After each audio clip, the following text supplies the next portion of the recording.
Hello, and thank you for tuning in to Society Complex today. This is Von Lee, your host, and it is Monday, January 4th. And I just want to thank my listeners so far for tuning in. I appreciate the love and the support. So today is Monday, so that means it is Murder Monday. And today we're going to be talking about Samuel Little. If you are involved in true crime in any way, you are pretty much probably already know about this case. But Samuel Little just recently passed away December 30th at 4:43 a.m. at 80 years old. He was serving 3 life sentences without the possibility of parole at the time of his death. So we're going to go ahead and jump right into this case. It is so interesting. I'm actually very what is the word I'm looking for? This case is so complex. It's so interesting. It has lots of parts and pieces to it. So I encourage you, even after this podcast, to go and look it up for yourself if you love it just as much as I do. So, Samuel Little is described by the FBI as the most prolific serial killer in U.S. history. He has confessed to more than 90 murders, which the FBI considers to be credible. Little specifically targeted women who did drugs, working girls, because he believed that the authorities wouldn't work as hard to solve the murders. He strangled his victims with his bare hands. Many of them have never been found. He killed across 19 states from the years of 1970 to 2005 until he was finally convicted of 3 murders. The murder of Carol Elford on July 13th, 1987. Guadalupe Abudaca, I hope I'm saying her name right, please forgive me if I don't, but she was killed on September 3rd, 1987. And Audrey Everett on August 14th, 1989. All these women's bodies were later found on the streets of Los Angeles. He was convicted of first-degree murder on September 25th, 2014, and he was admitted to the state prison on November 24th, 2014.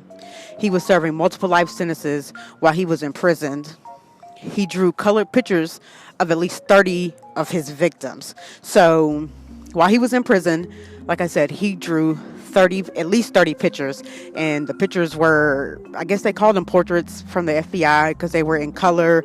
They were very detailed: skin color, hair, features of the face, things like that. Little was able to remember lots of details of his crimes over the decades later, including ages, weight, height, race, and some dates, and possible places that they were from if they were not a native of the state that he was in at the time. Some of them, he even remembered their names, which is completely crazy. I don't know how you would remember such things decades later, which tells you what type of person that this man was, that he would remember all these types of details. So, on June 7, 2019, Little was convicted of murder for the killing of Anna Stewart and one more unidentified person. He confessed to strangling them and dumping the bodies in Ohio. He agreed to plead guilty to these crimes to avoid the death penalty, even though he was already ill from diabetes and heart disease. So, during his decades of murdering women, by day, he was a shoplifter, and I think he had a longtime girlfriend who also supported them by shoplifting. At night, he would spy on troubled neighborhoods, just to see what he could see. He could see the women. He could see, where he was going to dump them at, how he was going to do something. He looked and got their past, what they did during the day, what they did at nighttime. So basically, he could do what he wanted to do. He targeted people, like I said before, that he believed nobody would miss: homeless, drug addicts, working girls, people like that. Somebody that he felt like were not going to be looked for, which is really, really messed up that he would think so little of these women, that he would think that nobody would look for them. That is just crazy. He would also look for women with a certain type of neck, so he would know how or what would be easiest for him to strangle them with his bare hands. And that is just one of the most heinous details about this crime. But we'll be right back after this sponsor break. Please join me. I'll go ahead and finish up this one. And the next one we'll be talking about is Miss Susan Wright, who was also just released from prison after stabbing her husband 193 times.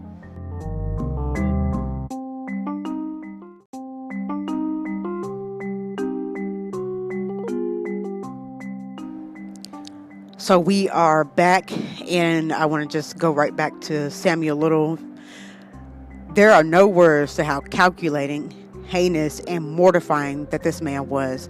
I do believe that he enjoyed what he was doing. It was a thrill for him to hunt, chase, and catch his prey.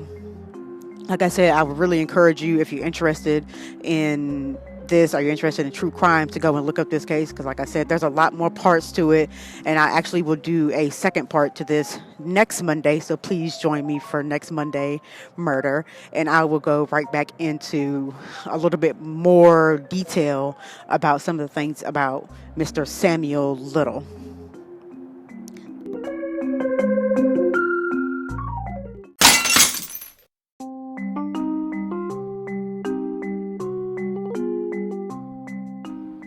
All right, so let's get into Miss Susan Lucille Wright.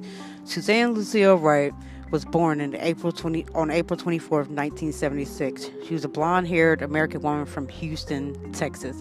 In 2003, she made almost every news headline by stabbing her husband, Jeff Wright, 193 times, and then she buried him in the backyard. She met her husband in 1997 while she was working as a waitress in Texas. They were married for about a year when she was pregnant. I think she was pregnant about 8.5 months with their first child. His name was Bradley. A couple of years later, she had a second child, a daughter named Kaylee.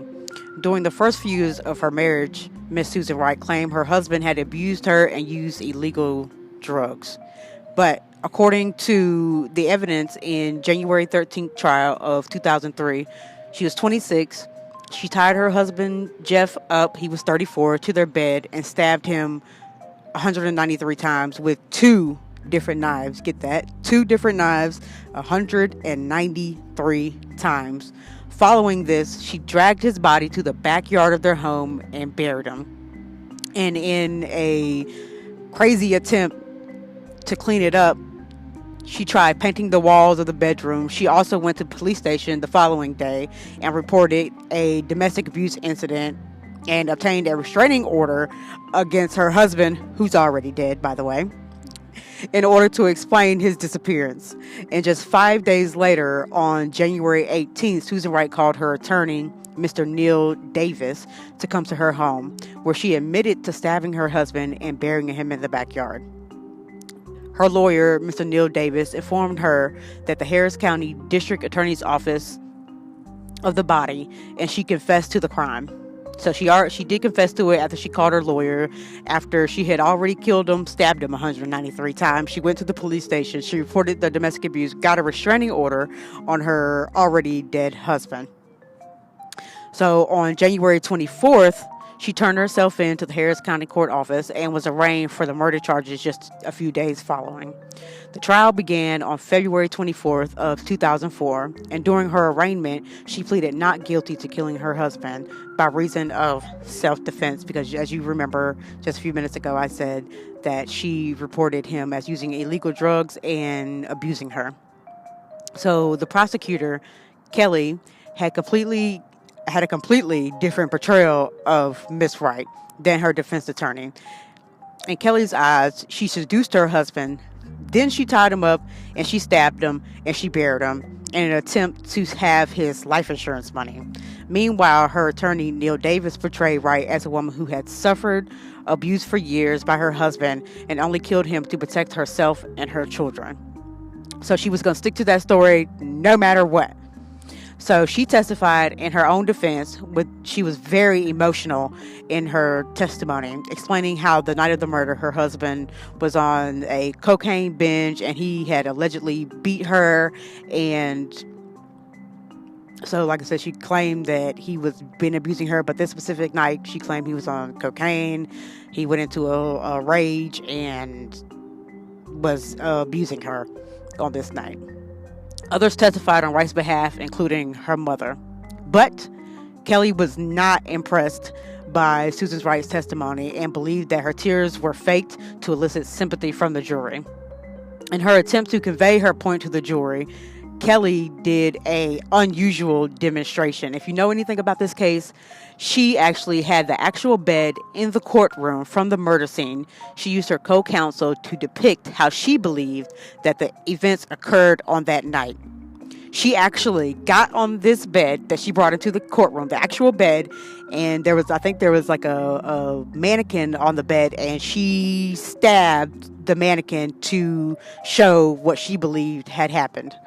It was completely crazy, and I believe there is actually a video of that, so I definitely would encourage you to go look for that video because it is crazy. Oh my God, like she really put on a show with that. So, in Kelly's closing arguments, she introduced that Wright had been a topless dancer and explained that she faked her testimony in order to gain the sympathy of the jury. Because, juries love a crying woman on the stand about abuse and everything like that. Now, Miss Wright's attorney stuck with their original approach.